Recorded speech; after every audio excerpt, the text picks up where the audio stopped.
Everyone, मैं हूं नेहा और आप देख रहे हैं नेहाज लीगल क्रॉनिकल्स।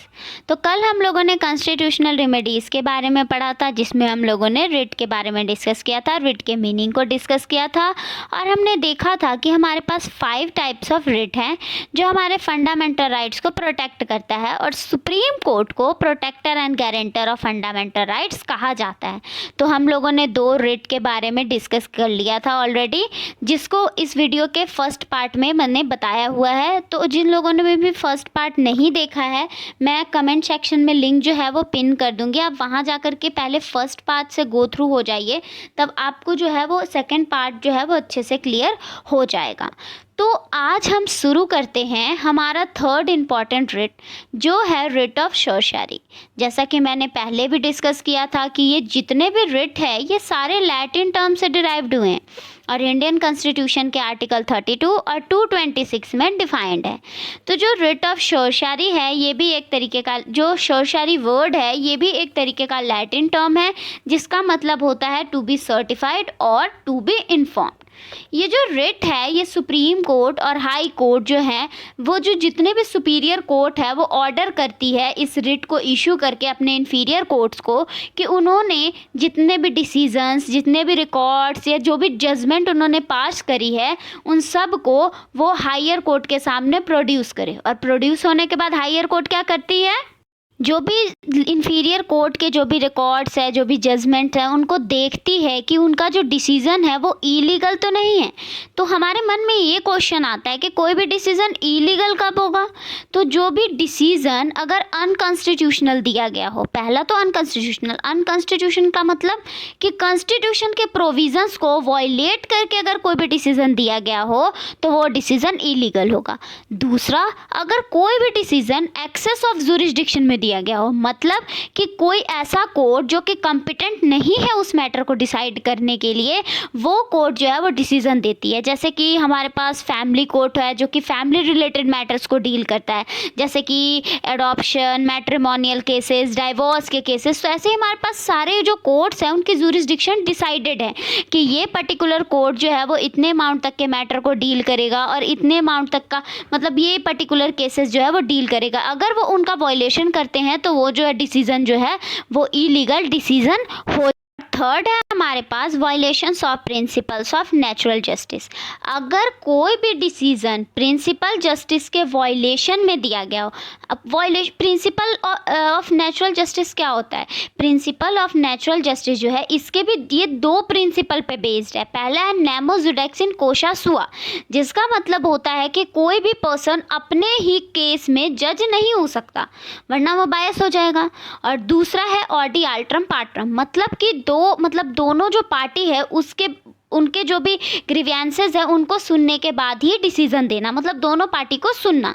कोई भी पार्टी जो है मतलब बिना सुने हुए डिसीजन ना देना। तो अगर कोई भी डिसीजन इन दोनों पर्टिकुलर प्रिंसिपल को वायलेट करके दिया गया हो तो वो जो है डिसीजन वो violation of principles of natural justice होता है। और अगर कोई भी डिसीजन इन तीनों पर्टिकुलर पॉइंट को ध्यान में रखते हुए ना दिया गया हो तो वो जो डिसीजन है वो इलीगल होता है। और अगर कोई भी डिसीजन इलीगल हो गया तो क्या उसके कॉन्सिक्वेंसेस होंगे? तो जो हमारी हायर कोर्ट है वो उस पर्टिकुलर डिसीजन को क्वैश कर देती है। क्वैश करने का मतलब उस डिसीजन को ख़त्म कर दिया जाता है, उस डिसीजन की मान्यता ख़त्म हो जाती है और वो जो पर्टिकुलर डिसीजन है वो नल एंड वॉइड डिक्लेयर कर दिया जाता है। और ये जो रिट ऑफ सर्शारी है ये ना सिर्फ प्रिवेंट करता है जुडिशरी के मिस्टेक को, बट उसको क्योर भी करता है। आगे हम लोग जो अपना मतलब दूसरा रिट देखेंगे जो कि है रिट ऑफ प्रोहिबिशन, उसमें हम लोग देखेंगे कि वो सिर्फ जो है जुडिशरी के मिस्टेक को प्रिवेंट करता है, क्योर नहीं करता है। तो ये सबसे इम्पॉर्टेंट रिट है जो कि जुडिशरी के मिस्टेक को क्योर भी करता है। और हम लोगों ने ये देखा कि 1991 से पहले क्या होता है कि ये जो रिट ऑफ सर्शारी है ये इशू जो है वो जुडिशियल और क्वासी जुडिशियल अथॉरिटीज़ के अगेंस्ट ही होती थी सिर्फ, और एडमिनिस्ट्रेटिव अथॉरिटीज़ के अगेंस्ट नहीं होती थी। बट अमेंडमेंट हुआ लेटर ऑन इसमें और 1991 के बाद क्या होने लगा कि एडमिनिस्ट्रेटिव अथॉरिटीज़ जो है अगर किसी भी इंडिविजुअल के राइट्स को इन्फ्रिंज कर रहे हैं, अफेक्ट कर रहे हैं, तो उन पे भी जो है उनके ऊपर भी हम लोग रिट ऑफ सर्शारी जो है वो इशू कर सकते थे। और ये जो रिट है वो जो है वो लेजिस्लेटिव बॉडी, प्राइवेट इंडिविजुअल और और बॉडी के अगेंस्ट हम लोग इशू नहीं कर सकते कभी भी। आइए तो अब हम लोग देखते हैं कुछ रिलेवेंट केसेस जो कि रिट ऑफ शोरशारी से डील करते हैं। तो पहला है Gullapalli Nageswara Rao versus APSRTC, all India reporter 308 1959। और दूसरा हमारे पास AK Kraipak versus union of India AIR 1970 SC 150। तो ये दोनों जो केस है बहुत ही लैंडमार्क केसेस है जो रिट ऑफ शोरशारी है उसके अंदर। मैंने यहाँ पे इसके साइटेशंस दे दिए हैं, तो आप गूगल पे जा करके इसके फैक्ट्स अगर देखना चाहते हो, अगर जानना चाहते हो इस केस के फैक्ट के बारे में, तो आप वहाँ जा करके देख सकते हो। तो इस दोनों केसेस में हुआ क्या था कि रिट ऑफ शोरशारी को इशू किया गया था बाय द हायर कोर्ट, जो कि है सुप्रीम कोर्ट और हाई कोर्ट, और उन्होंने ये देखा कि ये दोनों केस में जो भी डिसीजन दिया हुआ था इन्फीरियर कोर्ट ने ये इलीगल थी, और उस डिसीजन को क्वैश कर दिया और उस डिसीजन को नल एंड वॉइड कर दिया, और उससे क्या किया, उन्होंने जुडिशरी के मिस्टेक को क्योर किया। अब नेक्स्ट है हमारा रिट ऑफ प्रोहिबिशन। ये भी एक जो है वो लैटिन वर्ड है जिसका मतलब होता है टू प्रोहिबिट, टू फॉरबिड।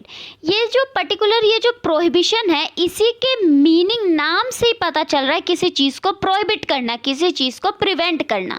तो ये जो रिट है ये भी हायर कोर्ट ही इशू करती है, और इशू करके अगर उसको ऐसा लगता है कि कोई भी इन्फीरियर कोर्ट जो है वो जजमेंट पास करने वाली है और वो जजमेंट जो है वो इलीगल है, तो वो पहले ही उसको ये रिट ऑफ प्रोहिबिशन इशू करके उस जजमेंट को मतलब पास होने से मतलब रोक देती है, क्वैश कर देती है उसको पहले ही, ताकि जुडिशरी का मिस्टेक जो है वो ना हो। और उस अगर मिस्टेक हो जाता है तो हम लोग कौन सा रिट इशू करते हैं, रिट ऑफ शोरशारी। ये जो रिट ऑफ शोरशारी और रिट ऑफ प्रोहिबिशन है इसमें उतना ही डिफरेंस है जितना कि प्रिवेंशन और क्योर में। ये जो रिट है ये पर्टिकुलर रिट जो है वो एक प्रिंसिपल पे बेस्ड है जिसका है नाम है prevention is better than cure. आप सबने सुना होगा कि prevention is better than cure. तो ये रिट में इतना ही डिफरेंस है इन दोनों में जितना प्रिवेंशन और क्योर में है। ये मतलब बहुत सारे कॉम्पिटेटिव एग्जाम में ये दोनों रिट के बीच के डिफरेंसेस को, इन दोनों रिट के बीच में थिन लाइंस हैं, तो इन दोनों के डिफरेंसेस बहुत ज़्यादा पूछे जाते हैं। तो अगर आपको याद करना है तो आप ऐसे याद कर सकते हो, प्रिवेंशन का P मतलब प्रोहिबिशन और क्योर का C मतलब शोरशारी।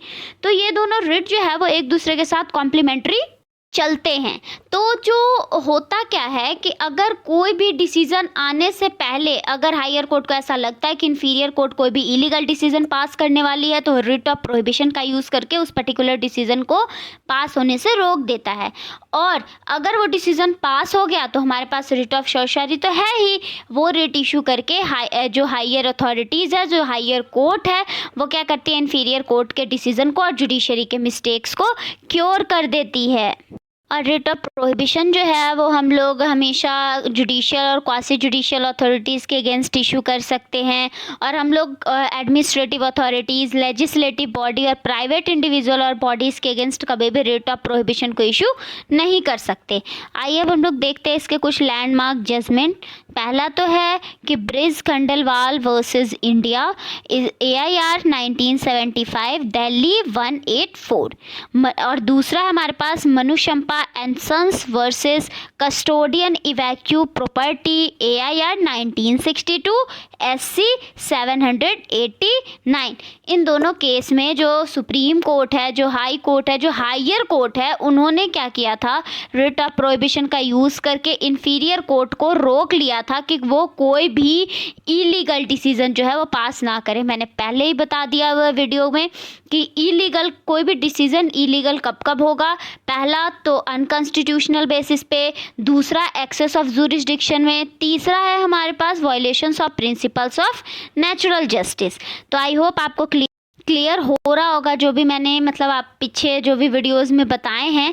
तो आइए अब हम लोग बढ़ते हैं अपना सबसे लास्ट रिट के ऊपर, वो है रिट ऑफ क्यो वारंटो।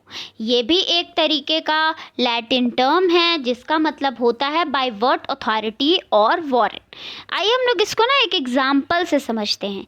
मान लीजिए कि आप एक कॉलेज स्टूडेंट हो, तो ये इम्प्लाइड मान सकते हैं हम कि आपने उस कॉलेज के एंट्रेंस टेस्ट को क्वालिफाई किया होगा, और भी जो भी अदर क्वालिफिकेशंस है आप उसको क्वालिफाई कर रहे होंगे।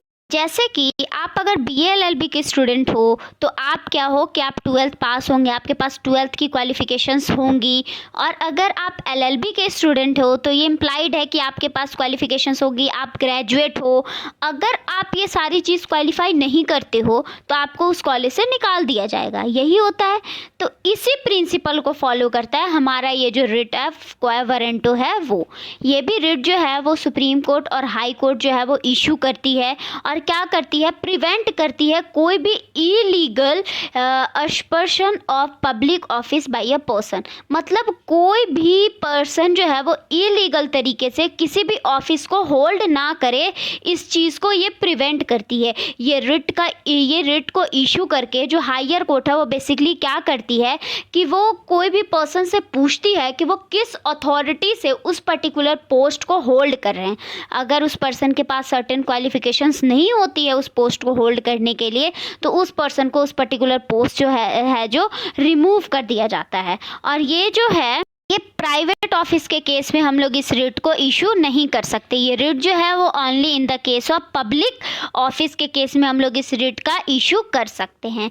और इसमें एक केस है हमारे पास, university of Mysore versus Govinda, AIR 1965 SC 491 494। आप इस केस के फैक्ट जो है वो गूगल से जा कर के गो थ्रू कर सकते हैं। इस केस में जो है वो सुप्रीम कोर्ट ने ये हेल्ड किया था कि जो क्यो वारंटो का रिट है ये पब्लिक ऑफिसेस के अगेंस्ट ही इशू हो सकता है, प्राइवेट ऑफिसेस के अगेंस्ट हम इस रिट को इशू नहीं कर। आई होप आप लोगों को जो भी मैंने ये पांचों रिट के बारे में बताया क्लियर होगा। अगर आपको कोई भी दिक्कत हो रही होगी या आपको कोई भी क्वेश्चंस आ रहे होंगे तो आप कमेंट सेक्शन में मैसेज कर सकते हैं, मैं आपके हर एक क्वेश्चन का आंसर ज़रूर दूंगी। अब हम लोग एक क्विक रिकैप कर लेते हैं कि हमने क्या क्या पढ़ा। हमने कॉन्स्टिट्यूशनल रेमेडीज़ के अंदर 5 टाइप्स ऑफ रिट को देखा। सबसे पहला था हमारे पास हैबियस कॉर्पस, जिसमें क्या होता था अगर किसी भी पर्सन को इलीगली डिटेन कर लिया गया है तो वो पर्सन जो है वो इस रिट का यूज़ करके वो जो है अपनी डिटेंशन को मतलब ख़त्म करवा सकता है और वो इमीडिएट रिलीज़ हो सकता है। और रिट ऑफ मैंडेमस दूसरा हम लोगों ने पढ़ा, जिसमें क्या होता था कि किसी भी पब्लिक ऑफिसर्स को वर्क, अगर वो अपने वर्क को परफॉर्म करने में फेल हो जा रहा है या रिफ्यूज़ कर रहा है तो उस पर्टिकुलर पर्सन को वर्क करने के लिए मतलब फोर्स करने के लिए ये जो रिट है उसको इशू किया जाता था। फिर तीसरा हम लोगों ने देखा रिट ऑफ सर्शारी, जो कि जुडिशरी के मिस्टेक को क्योर करने के लिए है। ये ना तो सिर्फ मिस्टेक को क्योर करती है बल्कि उसको प्रिवेंट भी करती है। और रिट ऑफ प्रोहिबिशन में क्या होता था, जुडिशरी के मिस्टेक को प्रिवेंट करना, मतलब लोअर कोर्ट अगर कोई भी डिसीजन देने जा रही है और वो डिसीजन ऐसा लगता है हायर कोर्ट को कि वो डिसीजन जो है वो इलीगल है on the ground of unconstitutional, violation of principle of natural justice, excess of the jurisdiction, तो वो क्या कर सकती है उस पर्टिकुलर डिसीजन को ये रिट इशू करके आने से रोक सकती है। और लास्ट हम लोगों ने देखा रिट ऑफ क्यो वारंटो, इसमें किसी भी पब्लिक ऑफिसर को हम लोग क्वेश्चन कर सकते हैं ये रिट का इशू करके कि आप किस चीज़ से या आपके पास कौन सी पर्टिकुलर ऐसी क्वालिफिकेशन है जिससे आप ये पर्टिकुलर अथॉरिटी जो है पोस्ट जो है वो होल्ड कर रहे हैं। इन पांचों रिट में से सबसे मतलब ज़्यादा ऐसा क्यो वारंटो ही एक ऐसा रिट है जो कोई भी पर्सन फाइल कर सकता है। Even a stranger can file a writ of क्यो वारंट। अगर आपको ये जो भी एक्सप्लेनेशन है, अगर आपको मेरी वीडियोस जो है वो हेल्पफुल हो रही है, समझ आ रहा है, तो आप वीडियो को लाइक करें और ज़्यादा से ज़्यादा शेयर करें। ऐसी और इन्फॉर्मेशन वाली वीडियो के लिए आप मेरे चैनल को सब्सक्राइब करें। Thank you.